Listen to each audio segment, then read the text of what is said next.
that down, let's move on to the most unifying topic of the day, shall we?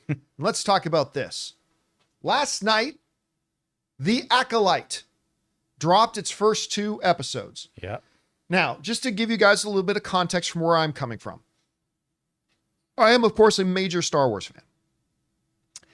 However, 3 of the last 4 seasons of Star Wars Disney Plus stuff, I have not liked. I mean, there was Andor, which is flat out the best thing Star Wars has ever done since the original trilogy. I mean, it's so brilliant on so many levels. Loved it, loved it, loved it, loved it. But the other 3 of the 4 latest Disney Plus Star Wars seasons, frankly, Mandalorian season 3 was a disappointment to me. It was a step down from 1 and 2. It was a step down. I think most people can agree it was a step down. Some people might think it's still good. I did not think it was very good. Whatever. Obi-Wan was a letdown to me. I did not think Obi-Wan, and I mean, it had its moments, absolutely. But I thought overall Obi-Wan was a big letdown for me. And Ahsoka also had its moments, but overall was not very good. So I have been pretty disappointed with what we've been getting. And you didn't even mention Boba Fett. Oh my God, I didn't even mention, but thank you so much. I had successfully purged it out of my memory. And you got to remind me. So yeah, I mean, so like you take Andor and the first 2 seasons of Mandalorian out of it, and what do we got? We got 1 out of 6 or 1 out of 5. Let's see what we got. Book of Boba Fett, crap. Andor, fabulous. 3rd season of Mandalorian, not so good. Obi-Wan, not good. Ahsoka, not good. Right. So there we go. 4 out of the last 5. And then the Acolyte trailers came out. And I was really excited for the Acolyte, and the trailers, not good. Yeah. At least to me, not looking good. But my hopes started to get up a little bit because I started to hear some good reactions for it. I talked to a couple of people I know, including somebody who does not like Star Wars Disney Plus stuff at all. And they liked it. So I thought, okay, let's go into it.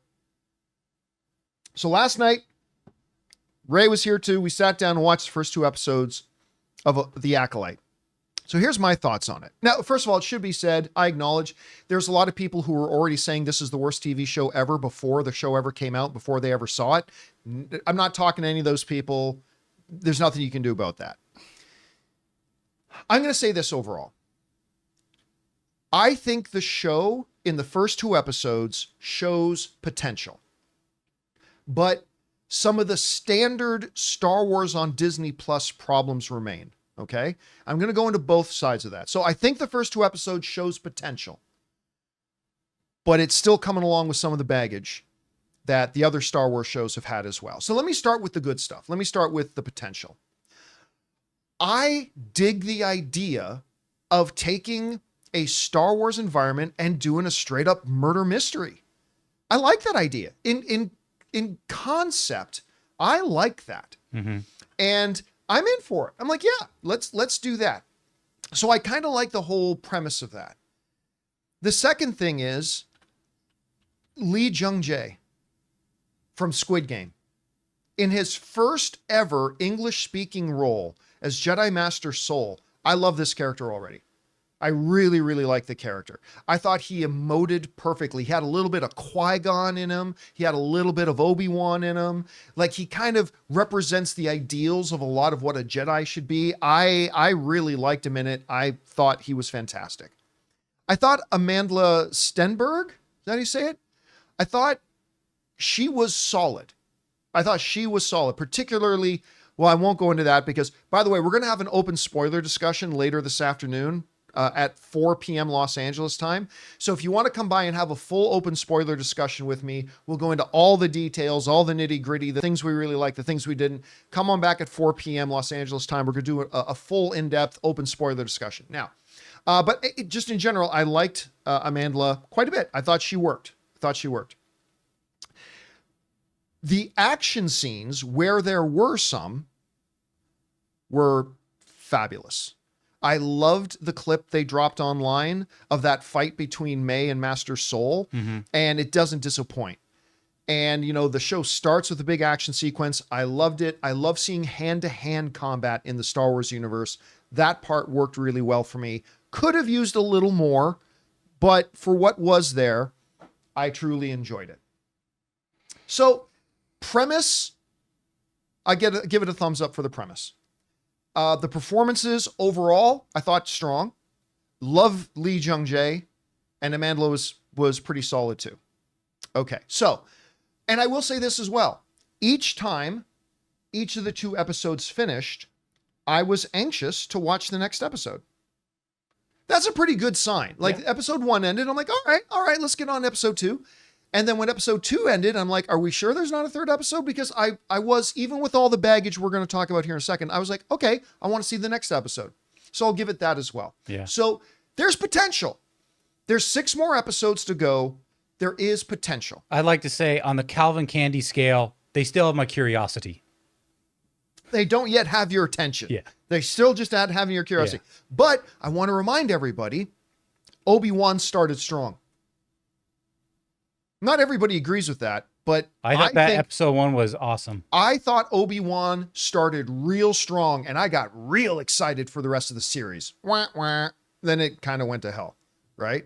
So, I mean, that happens. That happens. So I'm not going to get too excited about potential, but there is potential. There's some good foundational things that they can build on. All right, let's get over to the other side, though. The problem that it runs into is that, and the first one I want to bring up is one that seems to be, other than Andor, something that is kind of a problem and afflicts most of the Star Wars Disney Plus stuff. Everything feels small. Everything feels small. Mm-hmm. I don't feel like we're being taken to a galaxy far, far away. I feel like we're on a TV show set. Now, granted, you know, Lucasfilm said we didn't use the volume for this. Which I was shocked, because there were scenes where I'm like, okay, they used the volume pretty well here. I guess that's why they used it well. Yeah, they used a mixture of some practical sets and traditional green screen. Yeah. Right? So don't take not using the volume as them. We did everything practical. No. They still use a lot of green screen. Right. But I mean, so there's green screen and traditional things. Okay, that's fine. But I mean, they're in the Jedi Temple. That's supposed to be this epic, sweeping, grand scale. Like, even if you go into the garbage prequels, like when Obi-Wan is walking around in the Jedi Temple, you feel like, even when he goes into the library and the archives, you feel it feels like you're in a big universe. They didn't have a lot of ultra wide establishing shots like that. No, and that could have helped. But again, everything, even when they're in the Jedi Temple, small little room. Right. When they're walking through the streets, granted, it's a set and everything, but very small little things. Mm-hmm. Even when they get to they go to this one planet, to a Jedi temple, a local Jedi temple, this one planet, and it's just this little 8-foot wide wall. Yeah, with a little door. With a little guy with a fake beard. Yeah, I'm just saying that dude looked. I just thought there's something wrong with it. But anyway, we won't talk about him. We'll save that for the open spoiler thing. But it's difficult to feel myself immersed into what is supposed to be this grand galactic scale thing when every little thing screams budgeted TV show. Mm-hmm. You know, and again, that's not just an Acolyte thing. That is a thing that has been a part of a lot of this stuff, aside from Andor. So, there was that. The other thing, guys at Lucasfilm, let me take a sip here. Will you bloody stop it with these pathetic 28-minute episodes? Like, I'm not saying 35 to 45-minute episodes can't work. I really like Colin Farrell's new show, Sugar. And it has roughly 40, 45-minute episodes. And it works. But Lucasfilm, you don't know how to do it. You don't. Every episode feels like you just got started. Like, this happens, and this happens, credits. Yep. This happens, credits. It was so abrupt. It was so abrupt. I was just like, what? That wasn't short. It's exactly what you're saying. It was unnatural. We We want to thank a sponsor of today's video, Mint Mobile. My favorite spring cleaning takeaway is the post-clean clarity you get. Wow, how have I been living like this? It's kind of like when you find out that you've been paying a fortune for wireless when Mint Mobile has phone plans for just $15 a month when you purchase a 3-month plan. My last mobile service provider was quite good, but ever since I switched to Mint Mobile, I've enjoyed even better coverage, better phone clarity, and I'm paying less than a third of what I paid to my old provider. Say goodbye to your overpriced wireless plans, jaw-dropping monthly bills, and unexpected overages. All plans come with high-speed data and unlimited talk and text delivered on the nation's largest 5G network. Use your own phone with any Mint Mobile plan and bring your phone number along with all of your existing contacts. To get this new customer offer and your new 3-month unlimited wireless plan for just $15 a month, go to mintmobile.com/Campea. That's mintmobile.com/Campea. Cut your wireless bills to $15 a month at mintmobile.com/Campea. $45 upfront payment required, equivalent to $15 a month. New customers on first 3-month plan only. Speed slower above 40 gigabytes on unlimited plan. Additional taxes, fees, and restrictions may apply. See Mint Mobile for details. Resident Justice in the live chat is making a fair point. He said that's a Disney Plus issue overall. And he's right. It is a Disney Plus issue overall. Again, except for Andor. Yeah, see, that's where I don't know what made them choose to do what they did in this show. Like in Andor, if someone was working on, let's say, a droid, you saw rust on their face. You saw dingy clothes. Yeah. Like we had a thief in this episode, like a small thief guy, little boy. He was clean as you would expect him to be, like a little scoundrel or whatever. Details. You know, it's just I know really what you mean. nitpicky, but it's something that but it's stuff bring that us to. it immerses you. You're right. Yeah, it'll bring us to like if you're gonna expect me to believe this is a hustling, bustling city that they're in, make the people look like they've been having a hard day. If a Jedi stands there for 10 hours scoping some place out, put some sweat on his face. No Jedi's gonna stand there dry as heck, like scoping out things. You know, it's just those little teeny things that, like, you little know, details and everything like that. But it's just, we've said this before. Like, look, Lucasfilm, you don't know how to do TV shows, apparently. Again, other than Andor. And so what they've kind of done is, well, let's kind of approach it like a movie, but not do it as a movie properly. And look, if you're just going to do 8 half-hour episodes, just get some tighter editing and tighten up the script and do a freaking movie and drop it on Disney Plus. Like, it's really infuriating. So, like, we sat down for 2 episodes and an hour had passed.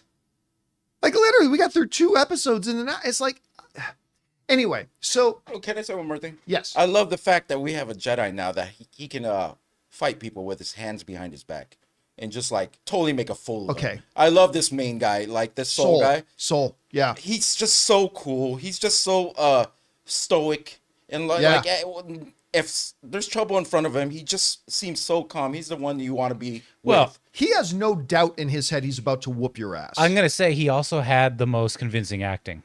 Oh, he was great. He was really, really good. I mean, there were scenes that were like, wow, that was kind of phoned in. And I'll say this too. I like the fact that May, your antagonist here that we know of so far, she cannot stand up to these Jedi Masters. And I was a little bit worried about that they'd have some, because clearly May is a younger character. That doesn't mean she can't be badass. Absolutely she can. But as a younger character, I'm just thinking, I don't want to see this younger character step up and start whooping around Jedi Masters. She's getting her ass handed to her. And like, again, in her first fight, she had to cheat. And that's cool. That's a WWE work, right? The bad guy can't win, so he cheats to keep the title. So she has to cheat. That's fine. Fights Soul, gets ass whooped.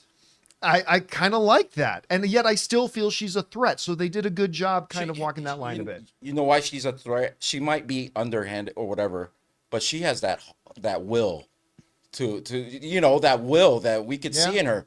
Even if she's knocked down, she's going to get up again. And I think that's going to be a reoccurring theme in this whole show. Yeah. So again, just to wrap things up here, and again, we'll go more into detail in the open spoiler discussion later. It has potential. The show has potential. They showed me a couple of strong things, a couple of strong elements that they got. again, a nice concept, strong lead performance from Lee Jung Jae, and it could turn into something nice over the next 6 episodes, but it's still plagued by a lot of those Star Wars Disney Plus problems. Is it just me? Like, I didn't hate the show, but this morning I didn't feel like talking about it for some reason. It's just like nothing really. It's not remarkable. Yeah, it's nothing really stuck in my head. Like, at least with Madam Web, we come out of Madam Web going, I can't wait to talk about how bad this is, there was right? no conversation I felt like having with anyone. No, and like we were going to do a reaction video after watching it last night. I told you guys we'll put up our quick instant reaction to it, but we literally didn't really have any. It'll be different for House of Dragon too. Oh yeah, it'll be totally different for House of Dragon. But like again, with it wasn't that bad, so we couldn't really complain about it. Because I'm looking forward to episode 3. I'm still in for 3. You know, I'm there. So am I. I really want to see where this is going to go. Yeah. All right. Are they going to build on the strengths they established in the first 2 episodes? That's it. Or are they going to have the floor fall out from under them with all the weaknesses like Obi-Wan did? And so we're just going to have to wait and see. Anyway, guys, question is for you. What did you think about The Acolyte? I think there's undeniably some really strong pieces there that they can build on. But at the same time, baggage that other shows have had too. Maybe you don't believe that those other things are weaknesses. Maybe you didn't agree with the strengths. Whatever you guys think, jump down into the comment section below and let us know your thoughts. Hey guys, thanks so much for watching this video. Make sure you like the video, leave a comment, and subscribe to our channel. And don't forget, we have a daily podcast called the John Campea Show podcast, available on Apple Podcasts, Spotify, or your favorite podcasting app of choice. Go and subscribe to it today so it'll be there when you need it.